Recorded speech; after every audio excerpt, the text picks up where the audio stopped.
Not only kings are buried in the pyramids of Meroe. After the 3rd century BC, a series of strong queens occupied the throne and may have been co-regents. One of the most powerful ruled near the time of Christ, just before the temple at Dan Gale was probably constructed. Amani Shakatou is a really powerful Nubian queen. She's carrying bows and arrows. These are traditionally the accoutrements of a man. She's got prisoners tied up. There's a good possibility that she actually fought off the Romans. In 23 BC, Roman soldiers attacked the Nubian kingdom. According to their accounts, the Nubian resistance was led by a valiant woman, blind in one eye, who scholars believe may be Amani Shakatou. The queen successfully stopped the Romans from overtaking her kingdom and even brokered a favorable peace treaty. Though faint, traces of Amani Shakatou's imposing figure can still be seen on the walls of her offering chapel. She's a larger woman, so it shows how powerful she is. It's also part of the Meroitic impression of beauty. She's well-fed. She's wearing a lot of bracelets on her arms, rings on her fingers. She would have been covered in gold.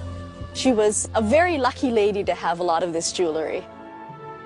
Amani Shakatou's royal cache first came to light in 1834 when an Italian explorer, Giuseppe Ferlini, traveled to the Sudan, eager, as he claimed, to make some useful contribution to history.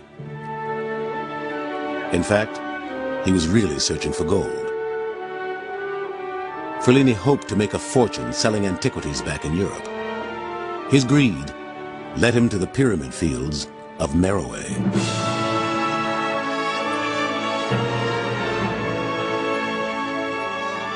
According to his diary, Ferlini directed his workmen to dismantle Amani Shakatou's tomb at nearly 100 feet high, one of the best preserved in the cemetery. While his men labored under the punishing rays of the desert sun, Ferlini took it easy in the shade. The excitement began when a faithful servant summoned him from the top of the pyramid.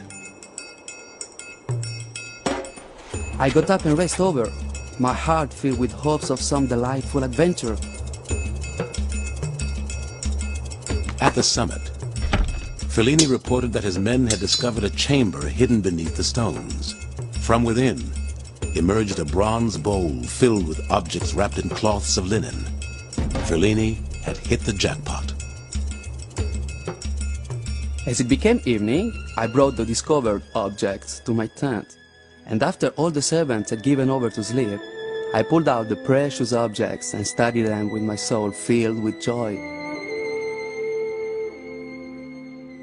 I admired the gold, and on seeing the quantity of it, I realized it had to exceed greatly all that which I knew was spread through the museums of Europe.